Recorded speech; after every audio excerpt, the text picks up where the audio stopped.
Ya Ali Madad. Al-Waiz Abu Ali, Waiz number 25, recorded by Mehendi Momin at Sugarland, Texas, United States.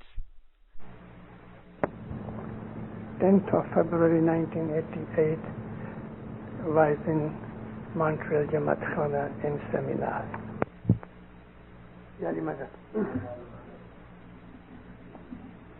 Us seminar کے اندر سوال آئے ہیں، میں ان کے جواب بیٹھ کے دوں گا، لیکن کچھ بولنا چاہتا ہوں۔ یہاں کی آج میری یہ آخری رات ہے، کل انشاءاللہ میں یہاں سے سفر کرتا ہوں۔ اردو میں کہتے ہیں یار زندہ صحبت باقی، انسان کی حیاتی ہوتی ہے تو کبھی کبھی ملتے ہیں، پھر بھی شاید ملیں گے۔ مولانا حضرت امام پہ صلوات پڑھو، دیندار علماء صلی اللہ علیہ وسلم۔ آپ کی سیوا میں نے کل کچھ اپنے مذہب کی ریت رسم رواج پرنالیکا کے اوپر ذکر کیا تھا،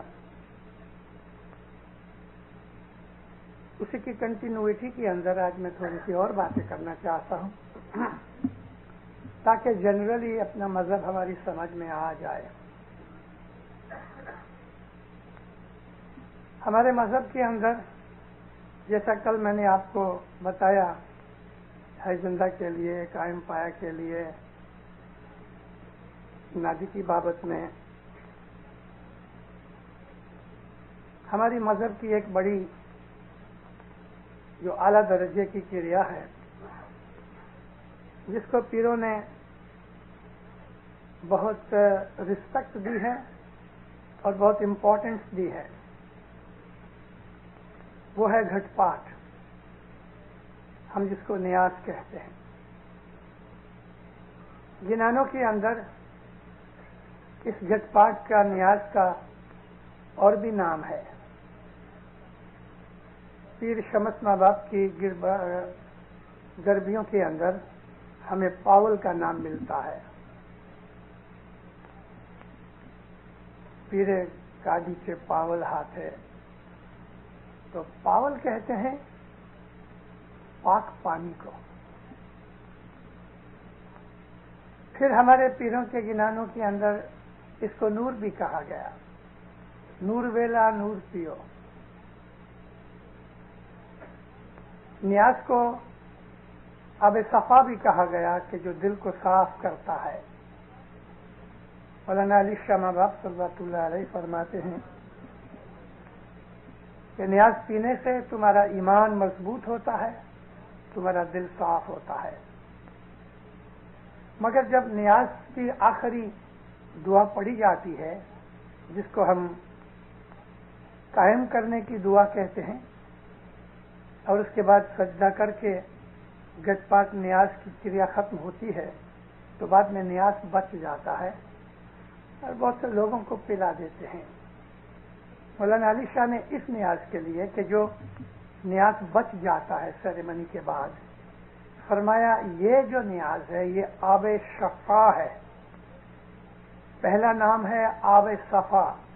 آپ میں سے جو اردو یا فارسی جانتے ہیں تو صفا سواد سے لکھا جاتا ہے اور شفا شین سے لکھا جاتا ہے۔ شفا کہتے ہیں تندرستی کو، بیماری میں سے تندرست ہو جانے کو شفا کہتے ہیں۔ اور اللہ تعالیٰ کے ناموں میں سے ایک نام ہے الشفا، اس میں سے یہ نکلا خدا کا نام الشفا نون ہے، لیکن خدا کا نام بنا اس میں سے الشافی، شفا دینے والا۔ اگر کوئی بیمار ہے اور وہ یا شافی کی تسبیح نکالتا ہے تو خدا کے ایٹریبیوٹس کے اندر جو اس کی طاقتیں رکھی ہوئی ہیں، جو مقاصد رکھے ہوئے ہیں، اس کی وجہ سے آدمی کو شفا ملتی ہے۔ بیماری کے اندر یا شافی کی تسبیح نکالتے ہیں۔ خدا کے پاس سے رحمت پانے کے لیے ہم یا رحیم کی تسبیح نکالتے ہیں یا رحمان کی تسبیح نکالتے ہیں، دلوں میں محبت پیدا ہوئے اور ناچاکی نااتفاقی دشمنی دور ہو جائے، تو خدا کے ناموں میں سے الودود ایک نام ہے۔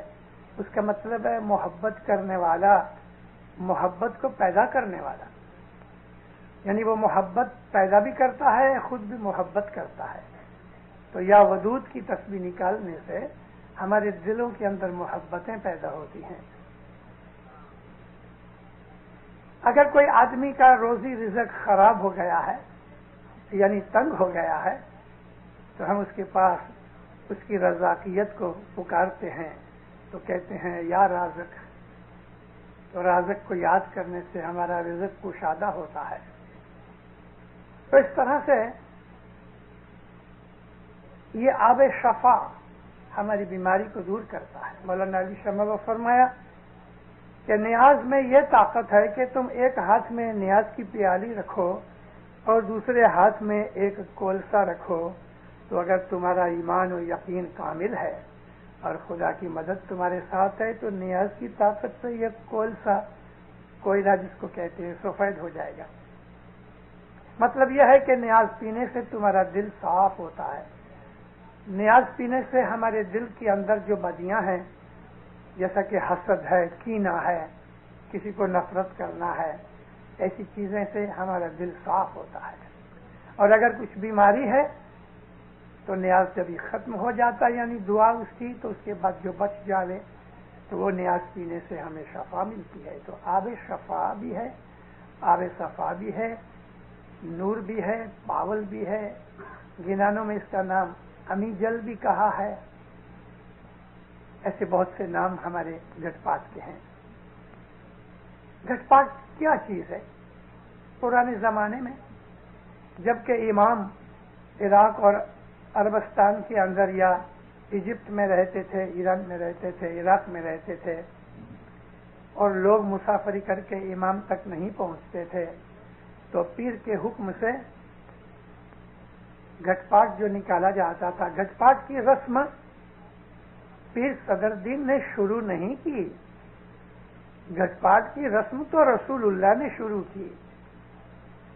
ہماری جماعت کے اندر ایسے بہت سے لوگ ہیں، اور خاص کر کے وہ لوگ کہ جو آج کل اپنے آپ کو اسکالرس کہلاتے ہیں،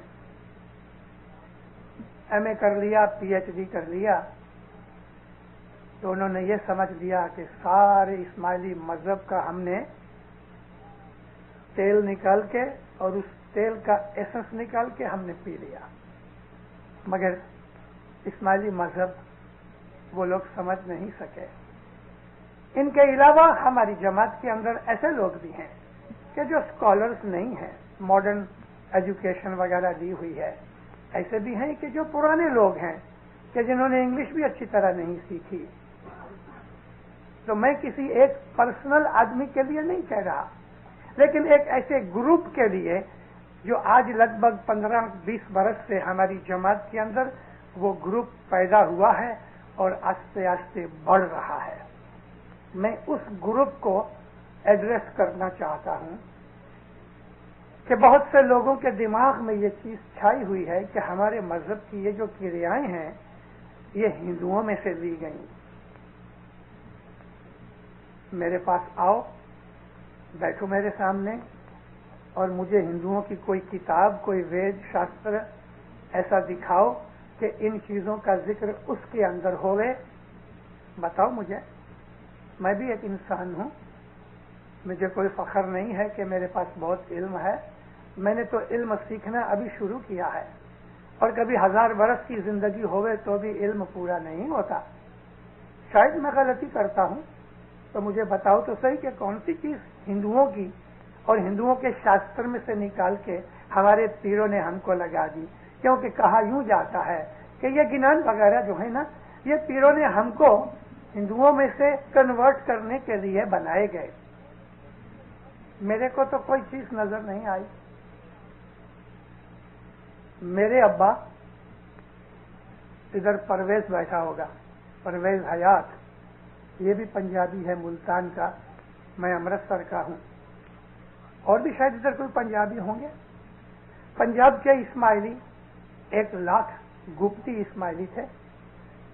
1918 کے اندر نومبر مہینے میں امام نے پنجاب کے 8 لیڈروں کو اپنے گھر پونا کے بنگلے میں رات کو 12 بجے بلایا تھا، اور ان 8 آدمیوں کے اندر میرے ایک ابا تھے، علی بھائی. اس وقت تک پنجاب کے 1,00,000 اسماعیلی گپتی تھے، سب کے نام ہندو تھے. میرے باپ کا نام پناہ لال تھا، میرے دادا کا نام بھگوان داس تھا، اور اس کے بعد تو یعنی اس کے اوپر جتنے نام تھے سب ہندو نام تھے. تو امام نے رات کے 8 بجے ان لیڈروں کو جو حکم کیا، میں وہ ڈیٹیلز میں جاؤں گا تو بہت ٹائم ہو جائے گا، مجھے جو کہنا ہے وہ کہنا چاہتا ہوں.